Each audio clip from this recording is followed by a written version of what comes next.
Hello everyone! Ayan, good evening po sa inyong lahat. At 20 days na lang guys ay Pasko na. So lahat po tayo ay excited na talaga dahil ilang tulog na lang ay simbang gabi na guys. So ayan na nga guys, so for today's video ay tara at samahan niyo po magluto nitong ating napakasarap na ulam. Walang iba kundi itong ating pork giniling. So nagpainit na po tayo dyan ng ating kawali. At pag mainit na, naglagay na rin tayo ng mantika at mag-start na tayong maggisa nitong ating bawang at isunod na rin po natin dyan yung ating sibuyas. And then halu-haluin lang po natin iyan hanggang lumabas or mangamoy yung bango nitong ating bawang at sibuyas. At pagkatapos ay ilagay na rin po natin dyan yung ating 1 kilong pork giniling or yung ating ground pork. Ayan, so sasangkutsahin lang po natin iyan, palabasin natin yung tubig nitong ating pork giniling. So timplahan na po natin yan ng asin at maglalagay na rin po tayo dyan ng ating pamintang durog and maglalagay rin po tayo ng soy sauce, konti lang, mga 1 to 2 tablespoons. So tansyahin nyo na lang po, ayan, para may lasa na po yung ating pork giniling. Ayan, and then halu-haluin po natin iyan and takpan po natin para maluto po yung ating giniling dyan. So, after 20 minutes, guys, ayan. So, medyo wala na yung tubig ng ating giniling. Ayan, konti na lang. So, lulutuin pa natin yan ng mga another 10 minutes. So, tatakpan lang po uli natin. And pagkatapos, ayan, wala ng tubig. Pwede na natin ilagay dyan yung ating carrot and yung ating patatas. Ayan, tapos lulutuin lang po natin yan siguro mga 10 to 12 minutes. Ayan, halu-haluin po natin iyan.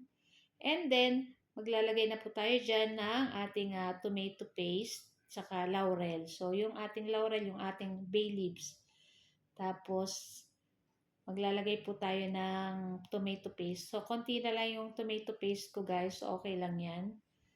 Ang mahalaga ay maglasa yung ating tomato paste dyan. Tapos, naglagay na ako ng 1 basong tubig. And then, halu-haluin lang po natin iyan. At luto na rin naman po yung ating pork giniling. Ayan. So, lulutuin na lang po natin dyan yung ating patatas at yung ating carrot. Ayan. Tapos, syempre, hintayin natin yung kumulo. Tapos, pag kumulo na guys, ay maglalagay pala tayo dyan guys muna ng 1 pork cube. Ayan. Para sa pangpalasa. Ayan. Syempre, halo lang po tayo ng halo. Ayan. Tapos, ayan, maglalagay po tayo dyan ng sugar, mga 1 teaspoon para pang balance sa lasa ng ating pork giniling. Ayan. Tapos, naglagay rin po ako ng mga 2 tablespoon na liquid seasoning. And maglagay na tayo ng ating raisin or ng ating pasas. And then, gumamit po ako ng 1 latang green peas at naglagay na rin tayo ng ating red bell pepper. So, yan lang po yung ating mga ingredients ng ating pork giniling na napakasarap. So, pag may natira nito guys, masarap nitong itorta or iano sa itlog. So, ayun na nga at pwede na rin natin to guys patayin at pwede na rin po natin i-transfer sa ating plato or sa ating mangkok na ko guys. Napakabango and syempre napakasarap po niyan. Ayan. At hanguin na nga po natin yan at ready to serve na rin to guys. So, yan, may sabaw-sabaw po yan. Tamang-tama lang po yan. Pang sabaw natin sa ating kanin.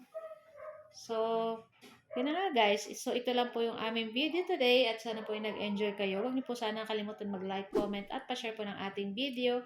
At thank you for watching. See you next video. Ciao! Happy tummy!